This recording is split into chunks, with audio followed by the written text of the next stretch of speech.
Welcome to Tea Time. My name is Adrienne Savage, and today our guest is Bellew, and she is a mom for America. And our topic today is going to be homeschooling. So give us a little bit of background on homeschooling and how you got involved with homeschooling. Oh, great.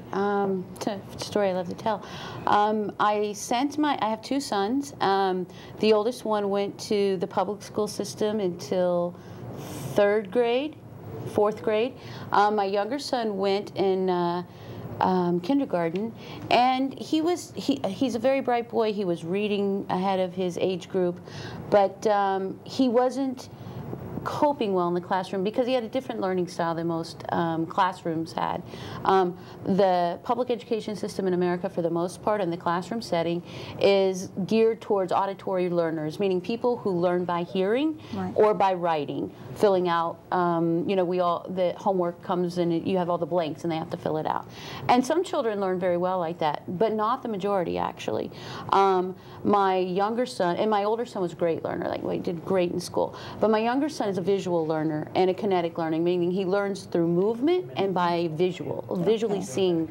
And I said there has to be something better than classifying him, which was the alternative, classifying him. A lot of these kids are classified ADHD or some other ADD or some other issue. And while they may have some challenges, a lot of it has more to do with the way they learn. So I took my children out and began homeschooling them and enjoyed every minute of it. I learned as much as they did, or if not more, and really built a close relationship where we have a conversation about what we learn. I mean, I know how many parents, their kids come home from school, they say, "What did you learn today?" Nothing. Wow.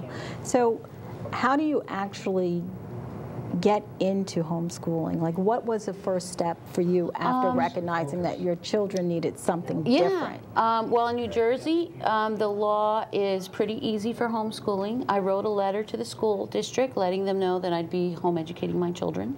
I sent that letter, and then I took them out of school. I believe the law in New Jersey is you have to agree to teach 180 days out of the year. Okay. But you don't have to show them what you're teaching, the curriculum. At this point, you don't. And there's been debate for several years in the legislature to change that, or to have parents have to check in with the state or their local school boards, but you don't have to do that right now. The first thing I did is I went to look this information up, and I found it on a website, HSLDA, which is the Homeschool Legal Defense Association. They have all the laws for all 50 states, how you homeschool, so you look at your state, New Jersey, and they give you a lot of great background into the different resources. Homeschooling's been around since, before the founding of our country. Our citizens were homeschooled for the most part. People that couldn't afford to go to schools, their parents taught them, and they taught them with a goal in mind of being able to work on the farm, take on responsibilities, make their own way in life, become an apprentice for someone else, or achieve higher education.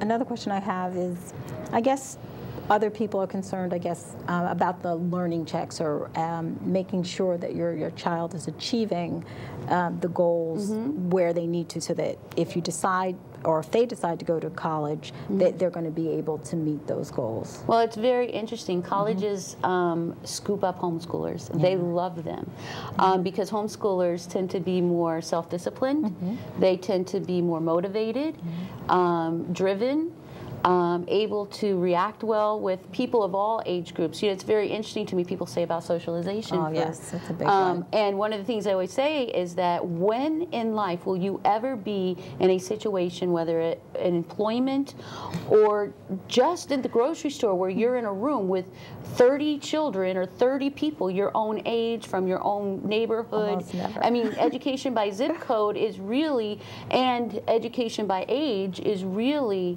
not not reality at all, because you're never going to be in that environment. Whereas homeschoolers kind of get used to that. They're around kids, they're older, you know, adults to children much younger than them. But as far as meeting standards, there's lots of ways to do that. You can test if you would like, but you're not required to. I tested my kids just to make sure they were staying on goal, and that was my personal preference, but you don't have to. There's a movement of unschooling where there's no testing, and it sounds like all they do is play, but of course you remove the TV and the video games, and unschooling becomes schooling on a whole new level. But you can do that. You can test.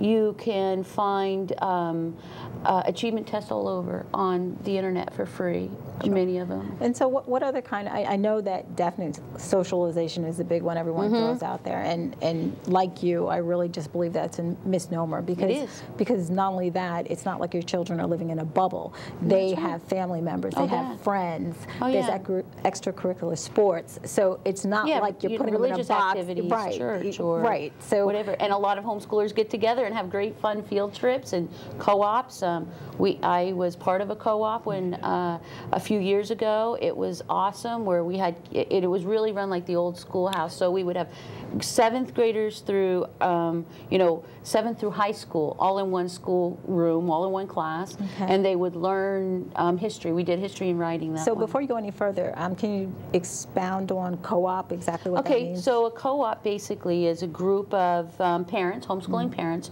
who come together to offer classes for each other. So the way our co-op worked was that parents would bring in, I'm not a science person, don't like science, love history and writing. So I wasn't going to teach my son science. I was going to have somebody who loved the subject teach it to him, particularly because they both really like science. And to have someone who wasn't all that interested in it probably wouldn't spur their love for science.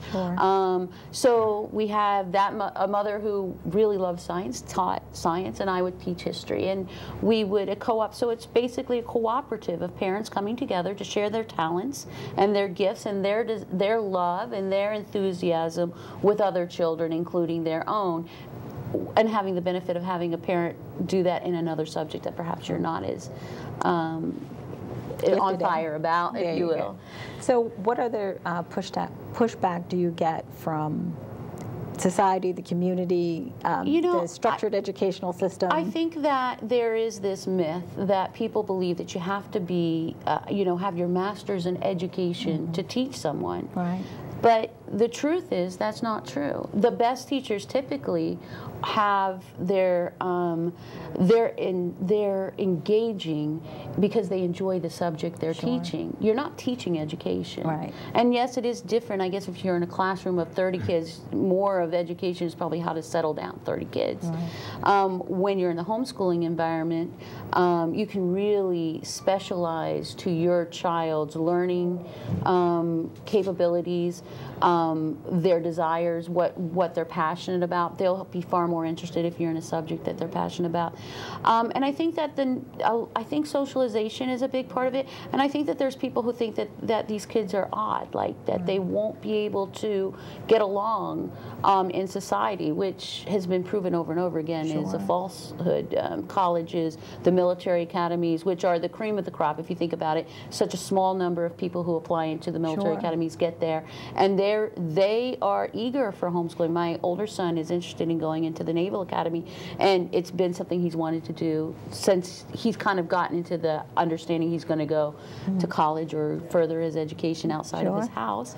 And what's great about that is he can start now to prepare for that. He can make sure he's studying the things that are going to be important to get in, and he can put his energy into extracurricular activities that count when you're filling out that application and seeking those congressional signatures, if you will. So you'll see the colleges, the Ivy League schools, they look for homeschoolers because they've seen that, wow, we don't have these cookie cutter kids that all think the same, that we have kids who have learned to draw logical conclusions and then a true critical thinker, right? A true critical thinker, but who's able to express those thoughts too in a way that can be discussed.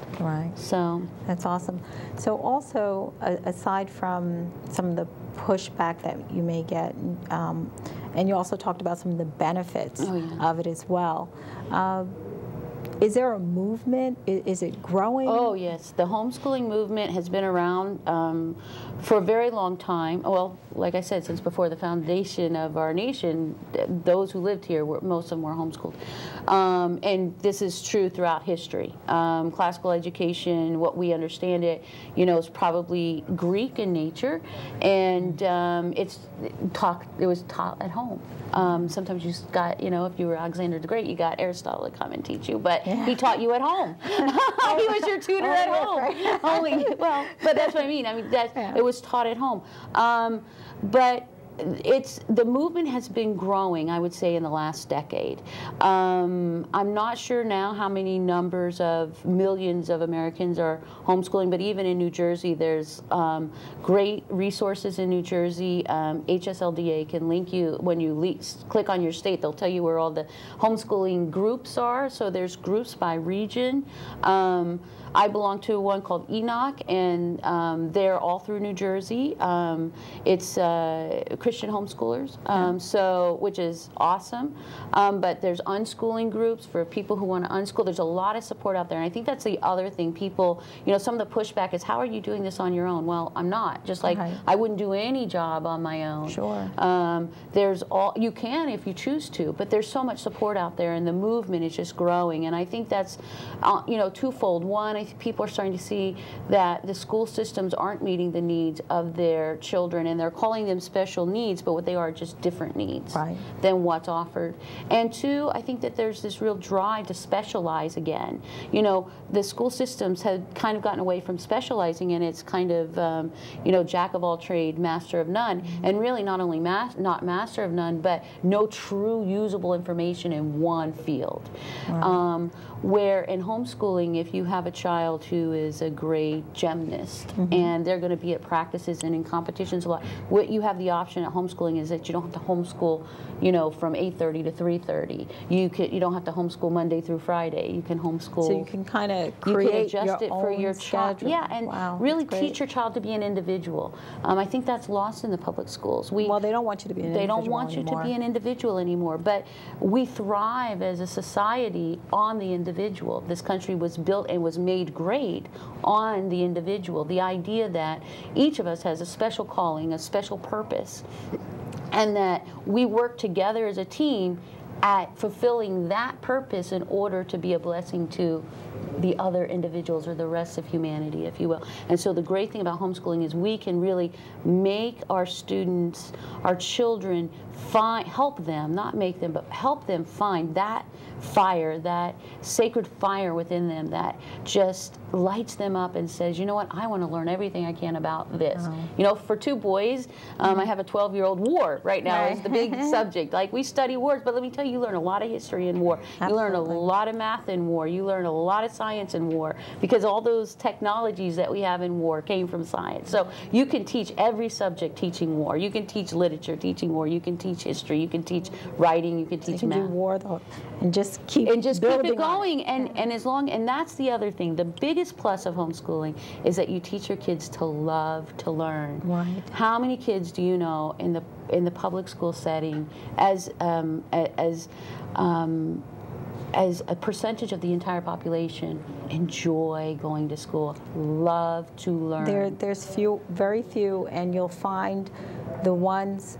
The best you'll get is maybe a couple really good teachers, where that child will say, this teacher is the best teacher, and I love the class because I'm learning, and they're very engaged in that topic because they happen to have a very good teacher. That's right. For that class. And usually maybe for that semester or whatever. So that's pretty interesting. And you get to teach your kids to find that spark on their own. I mean, you can guide them to it, but in the end, it's their decision, because it's what lights them up. And that teaches our children to be self-motivated and self-driven. And that's something that's very lacking in our society today, where our citizens aren't, you know, they need some kind of a carrot or a stick to get motivated. And the great thing about homeschooling is we get to teach them that carrot and stick is within you. That's a great place to stop. Everyone, please don't forget to visit our website, which is njteapartycoalition.org. and we'll be back in a few moments. Thanks.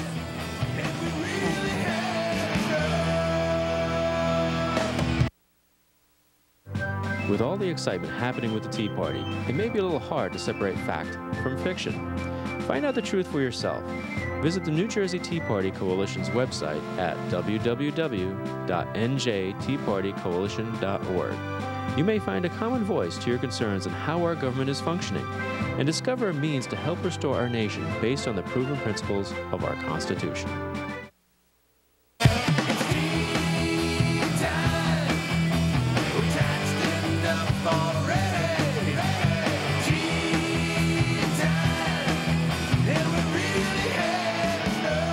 Welcome back to Tea Time.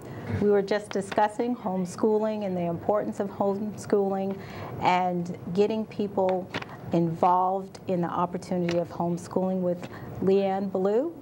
And thank you for being here. So let's get back to talking about homeschooling and the importance of it. Okay, well, great. Well, I think it's really important. I think there's this myth out there that that parents can't do this on their own, and we were talking about that. But the truth is, you know, parents taught their kids to talk, to walk, to their ABCs, their colors, how to eat with utensils, how to go to the bathroom, you know, inside and not in a diaper. And those are difficult things to teach. You're right. Once you get past teaching them to read, the rest is really just sharing your knowledge with them and learning together. I think a lot of parents think that, well, I don't know how to do this. And what they don't realize is since the beginning of the homeschooling movement, today the internet has a wealth of information. Sure. And if you can read a script, if you can read a book, you can teach your kids. You can teach your kids, and we forget that. Teaching our kids baking teaches our kids so many skills. It teaches them fractions. It teaches them to read directions, to follow directions, to have an end product, to compare and contrast. Does their end product look like the end product in the picture on the box? We can garden and teach our children biology and botany and geometry and patience as they wait for their plants to sprout, and we can talk about the development of plants. It's an amazing thing. You can go to a zoo and teach your children zoology. Wow. You can go on field trips and teach them history. You know, here in New Jersey, we live in a great place. In Morris County, you have history. You have Jockey Hollow. I took my kids there. I remember my older son saying, "Mommy, I saw this in my textbook," and I'm like, and now here it is, live and in person. That's right. And you know, you have Philadelphia, and you can take tours, and field trips are a lot of fun. So I want parents to see homeschooling isn't a burden. It's a joy. It's a great joy to be able to spend that time with your kids. And as they're growing up and when they grow up, you'll have all these memories that you've built together of what you learned together. And I've always found with my own children, if they ask me a question and I don't know the answer, I don't pretend that I do. I'm like, I don't know the answer. Let's go look that up together. You know, or if I do know the answer, sometimes I say to them, well, you go look it up and tell me because I don't know. So that we're teaching them how to research. If you can teach a child how to teach themselves, in other words, how to find information, that's learning, that's education. And I think that's the biggest hurdle that people are having out there, because we've been so conditioned to accept the public educational system, and to think it's our only choice, it's our only opportunity, it's the only way our children are ever going to get an education. So when you run into other parents, or you have an opportunity to talk to other parents, what do you say to them? I mean, I'm sure a lot of it is what you just said now. Well, I do, but you know, on an individual basis, I say to them, because the first thing they're like, well, I can't do. Whenever someone says, you know, I say to them, I homeschool my children, and this is their age. Oh, I could never do that. Well, yes, you could.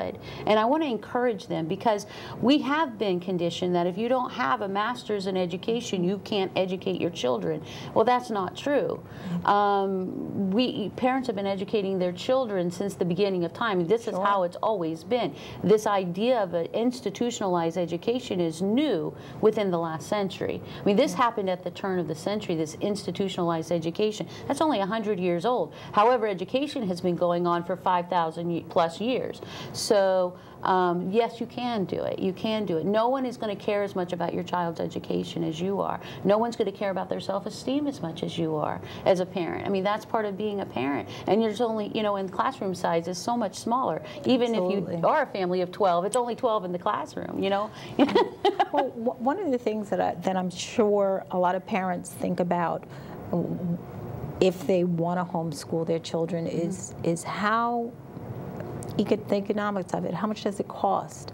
You know, it's not that expensive. I think in a typical, now as they get older, it costs, those textbooks are a little more, but you could get away making it almost cost nothing because of the availability of the internet. There's so much out there on the internet that's free.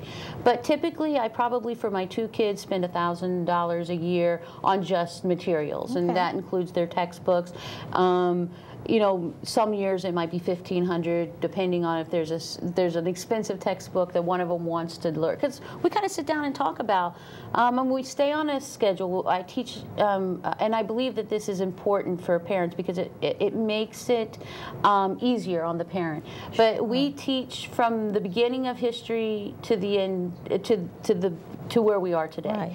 And we base everything on that. So when we're studying ancient history, we're studying ancient literature, we're studying the sciences of the ancients. It puts everything in chronological order. It does, and so then gives your you children a full can reference. See, that's right, it gives you a full reference, and your kids can see the progression of civilization. And it makes sense that way. Science, math, all of that. You know, so you're doing it on a progression, and so that makes it easier for the parent too, because you're also on a progression. And you know, when their kids are younger, you're teaching them a lot of memory, because younger kids typically are parrots.